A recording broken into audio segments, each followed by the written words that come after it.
Bueno, hemos llegado al último punto de este capítulo, el punto número 3 sobre interacción y narración.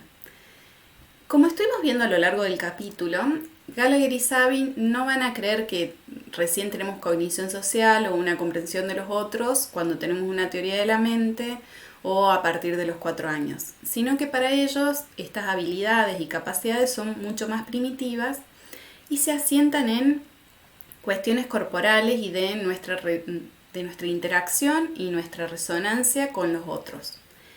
En esta parte del capítulo, lo que van a hacer es justamente desarrollar estas concepciones a partir de tres conceptos: el concepto de intersubjetividad primaria, el concepto de intersubjetividad secundaria y el de competencias narrativas. En la base de estas tres cuestiones está el concepto de intersubjetividad, que fue propuesto por T. Barthen en el año 79. Particularmente este autor lo tomó de Habermas. Y bueno, este concepto dice que la intersubjetividad es la vinculación de sujetos que están activos en la transmisión de su comprensión entre sí. La idea es que hay dos sujetos que están en una relación interpersonal, pero el autor necesitaba una palabra que permita considerar este proceso psicológico que se está dando mediante los dos sujetos conscientes que se relacionan en este proceso. Y por eso usó esta palabra de intersubjetividad. Haciendo un recuento breve de estos tres conceptos básicos, la intersubjetividad primaria entonces es la primera que surge en la vida y que después va a acompañar todas nuestras interacciones sociales, o sea, va a ser la base de todas nuestras interacciones sociales futuras.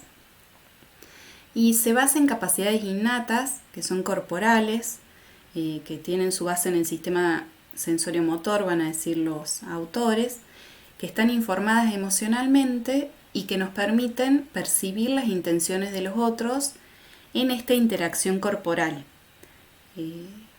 Bueno, la intersubjetividad secundaria además se va a basar en capacidades perceptivas y de acción que nos permiten entender ya no solo los gestos corporales de los otros, sino en la situación contextual pragmática de la vida diaria.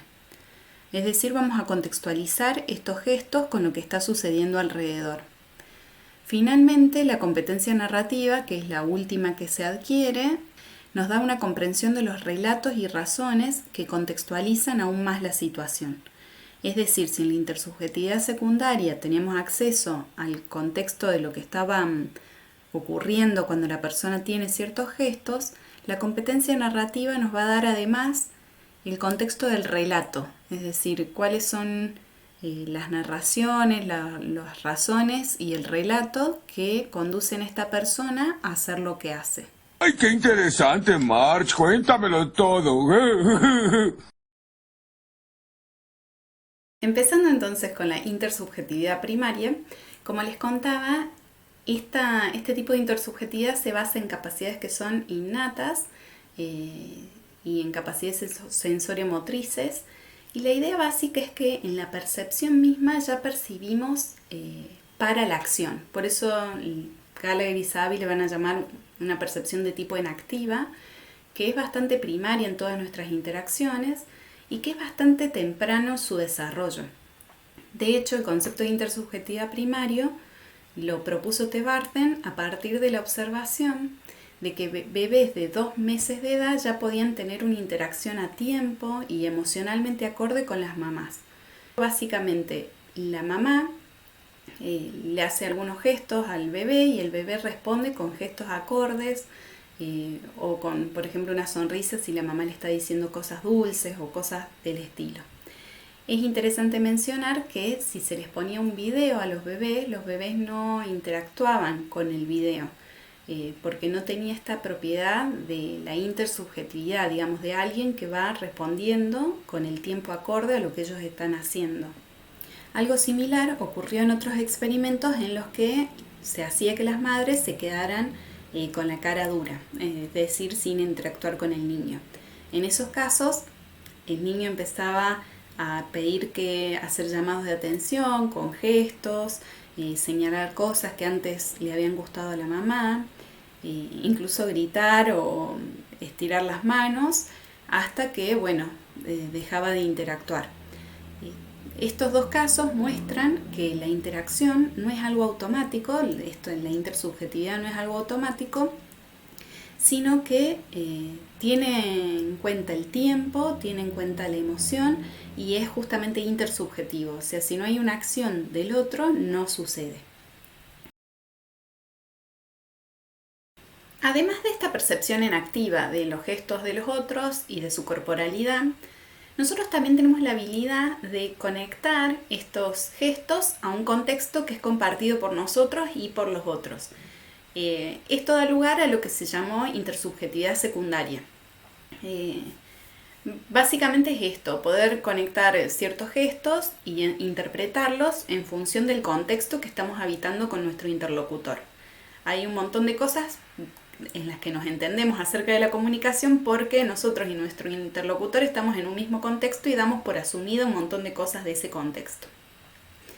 Bueno, los niños también muestran esta capacidad, de intersubjetividad secundaria, se da de manera muy temprana.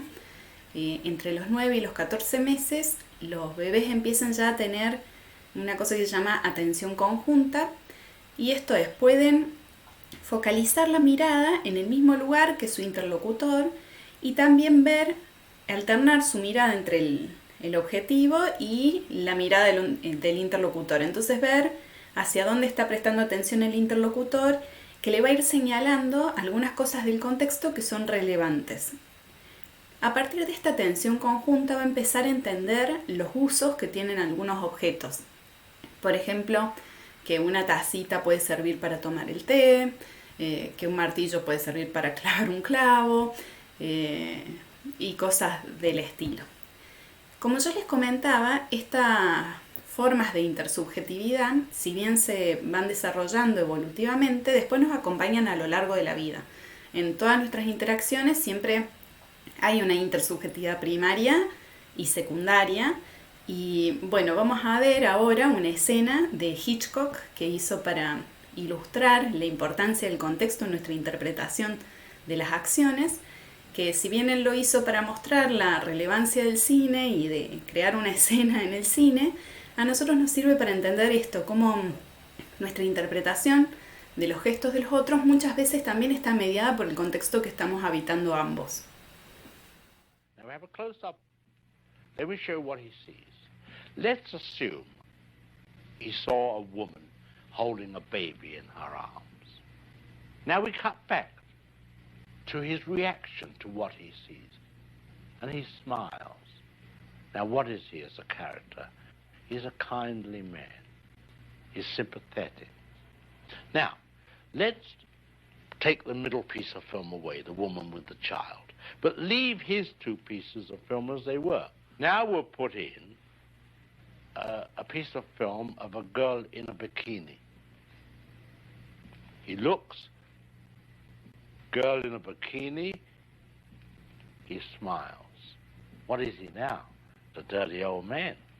He's no longer the benign gentleman who loves babies. That's the difference. That's what film can do for you. Esta pequeña ejemplificación con el film de Hitchcock está muy buena para ilustrar las dos cosas, ¿no? La importancia del contexto y también cómo insertamos un relato también en nuestra interpretación de los gestos y las acciones de los otros.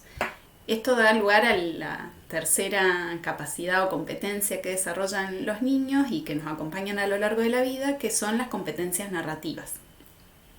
Bueno, estas competencias narrativas se desarrollan a partir de el desarrollo del lenguaje y están mediadas por el contexto sociocultural. Y si bien para que se desarrollen las competencias narrativas necesitamos que se hayan desarrollado la intersubjetividad primaria y secundaria, estas competencias narrativas nos van a dar un plus, nos van a permitir hacer algunas cosas más que la intersubjetividad primaria y secundaria, que estaban más vinculadas al entorno, ¿no? Tanto por la comprensión de los gestos corporales como por la comprensión del contexto. Las competencias narrativas nos van a permitir interpretar las cosas que hacen los otros y sus estados mentales en función de un relato. Y la idea es que este relato es compartido, digamos, tiene su base en un contexto sociocultural que compartimos y en situaciones que vivimos a diario. Por ejemplo, el hecho de que yo esté grabando estos videos lo podemos entender en base al relato de que yo soy la profesora de epistemología, y que ustedes lo estén viendo lo podemos entender en base al relato de que ustedes son estudiantes de epistemología, ¿no? Y ese es un relato que compartimos y que nos permite interpretar estas acciones, pero también algunos posibles estados mentales que están relacionados a este relato. Bueno, Gallagher y Zavy van a diferenciar esta idea de las competencias narrativas y los relatos de la postulación de una teoría de la mente. Hay algunas diferencias claves entre postular que comprendemos la mente de los otros y los estados mentales en base a una teoría de la mente y que lo hacemos por relatos. Empecemos con cómo es comprender mediante una teoría de la mente. Mediante una teoría de la mente podemos explicar y predecir en base a postular entidades que no son observables, que son estos estados mentales que estamos infiriendo que tienen los otros, y entonces proyectamos situaciones contrafácticas. ¿Qué es un contrafáctico? Lo fáctico es lo que es. Yo digo que alguien agarró una manzana y entonces esa persona agarró una manzana. Eso es un hecho, es algo fáctico. Algo contrafáctico es algo que no es, pero podría haber sido. O sea, por ejemplo, decir que esa persona no hubiera agarrado la manzana si no hubiera estado a su alcance. Eso es una situación posible, que no es la situación que se dio de hecho, pero es algo que podría haber sido. La idea de la teoría de la mente es que nosotros tenemos este conjunto de reglas, que son la teoría de la mente, que vamos a aplicar postulando algunas entidades inobservables, que son los estados mentales, que nos van a permitir postular situaciones contrafácticas y así predecir las cosas que van a pasar. Y entonces estas teorías son abstractas, son generales, o sea, yo tengo principios abstractos y generales que voy a aplicar a las situaciones particulares y hago esta inferencia de manera explícita. Los relatos, por contraste, son concretos, son particulares, se basan en entidades observables, en el contexto que estamos compartiendo yo y mis interlocutores, y el relato que es compartido también, que esté enmarcado en ciertas normas y reglas socioculturales. Y entonces, como última característica también, puede ser explícito o también puede ser implícito, como vimos en la escena de Hitchcock, uno de manera rápida e implícita, o como vimos en las escenas de los primeros videos. Uno aplica estos relatos, no siempre uno lo hace de forma explícita. Bueno, la idea de postular competencias narrativas de Gallagher y Zavy, van a decir ellos, no tienen dos papeles centrales. Por un lado, las competencias narrativas nos van a permitir entender los estados mentales y las acciones de los otros mediante la noción de que esos estados mentales están enmarcados en un contexto sociocultural y también en ciertos valores éticos y particulares de esta persona a la que le asignamos el relato.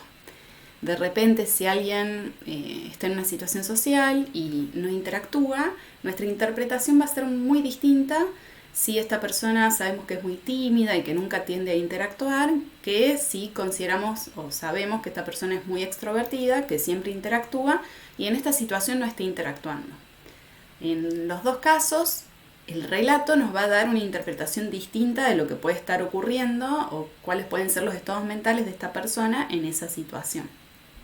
Entonces, en primer lugar, como papel central, las competencias narrativas nos permiten enmarcar nuestra comprensión de los estados mentales de los otros en un contexto sociocultural y de las normas y relatos personales de nuestro interlocutor. En segundo lugar, estas competencias narrativas también nos van a permitir interpretar nuestros propios estados mentales. Es decir, a partir de ciertas normas socioculturales y relatos que compartimos con otros, vamos a interpretar también nuestras propias acciones y estados mentales. Por ejemplo, en Argentina, que es muy común el psicoanálisis, Es muy usual hacer interpretaciones psicoanalíticas, incluso cuando uno no es ni psicoanalista ni conoce en profundidad la teoría, acerca de nuestras acciones y hablar de deseos reprimidos, que en otros y hablar de deseos reprimidos para interpretar nuestros propios estados mentales, ¿no? Que en otros contextos no usaríamos quizá este vocabulario ni sería tan común referirnos a este tipo de cosas. Bueno, entonces esos son como los dos papeles centrales de las competencias narrativas y con eso terminamos este capítulo que es cómo comprendemos a la mente de los otros.